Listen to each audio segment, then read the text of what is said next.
হয়েছে, এই কথাটার সাথে আমি একমত না। তো আপনি আচ্ছা। যদি একদম প্রথম থেকে শেষ অবধি আপনি হুম, এগুলো দেখেন, কি বলা হয়েছে, এটা খসড়া চুক্তি। হুম, ইংরেজিতে আমরা যেটাকে বলে ড্রাফট এগ্রিমেন্ট। হুম, তো ড্রাফট এগ্রিমেন্টে সই হয়েছে, তাই বলে কি চুক্তি হয়েছে? এটা হলো, এই চুক্তিটা 60 দিনের জন্য হয়েছে, 60 ডেজ। হুম, এই 60 ডেজে এটা খসড়া চুক্তিতে সই করেছে। এটা, হ্যাঁ, ডিজিটাল ভাবে সই হয়েছে। ডিজিটালের মাধ্যমে সই হয়েছে। এখানে ইরানের প্রেসিডেন্ট মাসুদ পেজেশকিয়ান উনি সই করেছেন, ডোনাল্ড ট্রাম্প সই করেছে। ডিজিটাল হুম, সিগনেচার। ফাইন, ভালো কথা। তো এই চুক্তিটার প্রথম এই ধাপটার কথা ছিল কি, প্রথমটা যে খসড়া চুক্তিটা হয়েছে 60 ডেজ এর জন্য। এর মধ্যে 30 ডেজ, 30 দিন এটার প্রস এন্ড কনস দেখবে। যে হুম, যে চুক্তির যে শর্তগুলো আছে, দুই দেশের প্রতিনিধি বসবে এবং নেগোসিয়েটর পাকিস্তান বসবে, কাতার বসবে। হুম, মোট 4টি দেশ মৌলিকভাবে এখানে বসবে। আমেরিকা, ইরান হলো দুই পক্ষ, আর হুম, নেগোসিয়েটর মধ্যস্থতাকারী হলো পাকিস্তান এবং কাতার। হুম, এখন পাকিস্তান এবং কাতার তারা বসবে। তো তারাও খসড়া চুক্তিতে পাকিস্তানের প্রধানমন্ত্রী শাহবাজ শরীফ সই করেছেন, কাতারের আমির সই করেছেন, তামিম বোধহয় নাম, তিনি সই করেছেন। তো এইটাতে কথা হলো কি, এরপরে এইটা সই হওয়ার পরে এই খসড়া চুক্তির উপরে কথা হবে। হুম, কি হবে, যে শর্তগুলো আছে সেগুলো যাচাই বাছাই করা হবে, সেগুলো পরীক্ষা নিরীক্ষা করা হবে। 30 দিন পরে এইটার উপরে আরো স্পেকুলেশন হবে, হুম, চিন্তা ভাবনা করার পরে 60 ডেজ পরে ফাইনাল ড্রাফটে হবে। ফাইনাল ড্রাফটের উপরে তখন উভয় দেশ আহ, ফাইন। আহ, সই করবে, সিগনেচার করবে। সাথে দুই নেগোসিয়েটর কান্ট্রিও আছে, পাকিস্তান এবং কাতার সই করবে। কিন্তু হুম, এই বর্তমান যে আপনার এই খসড়া চুক্তিতে সই হওয়ার পরে এই খসড়া চুক্তিটাকে এগিয়ে ফাইনাল চুক্তিতে কিভাবে নিয়ে যাওয়া হবে, এইটা আজকে আলোচনা করার কথা কথা ছিল জেনেভায়। হুম, সেটাই আজকে স্থগিত হয়ে গেছে।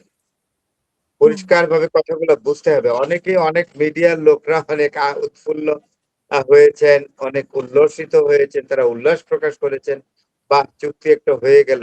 কিন্তু আমার মনে কেন যেন সন্দেহ ছিল যে চুক্তিটা হুম, বোধহয় আলটিমেটলি বাস্তবায়িত হচ্ছে না।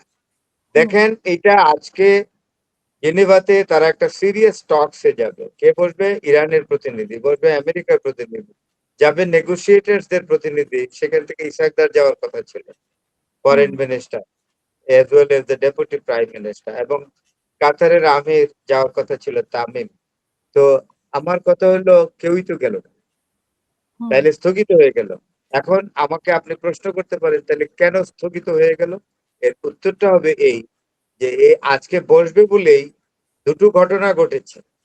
হুম, গতকালকে দুটো ঘটনা ভয়ানক ভাবে ঘটেছে।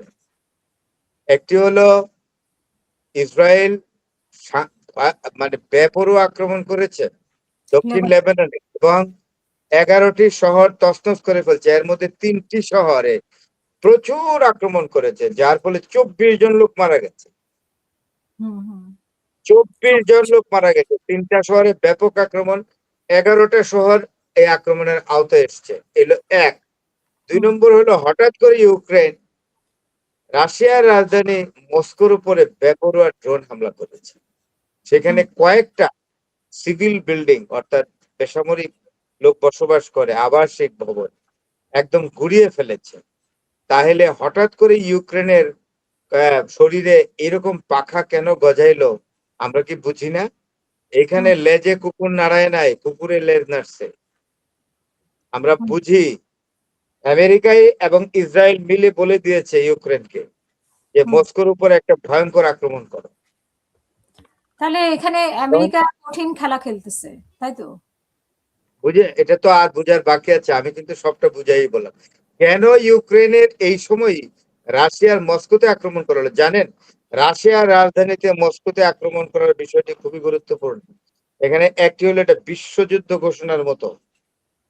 এক। দুই নম্বর, পুতিন বহুদিন যাবৎ ক্ষমতায় আছে। পুতিন, এই হুম, পুতিনের নেতৃত্বকে চ্যালেঞ্জ করা, এলো 2। 3 নম্বর রাশিয়ার সামরিক শক্তিকে চ্যালেঞ্জ করা।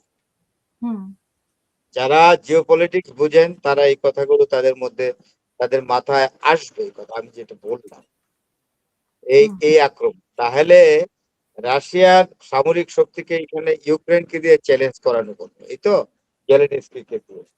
তো আমরা কিন্তু এখন, আমি আজকে আমার একটা ভিডিওতে বলেছি যে হুম, বিশ্ব একটি চাপা উত্তেজনার মধ্যে আছে।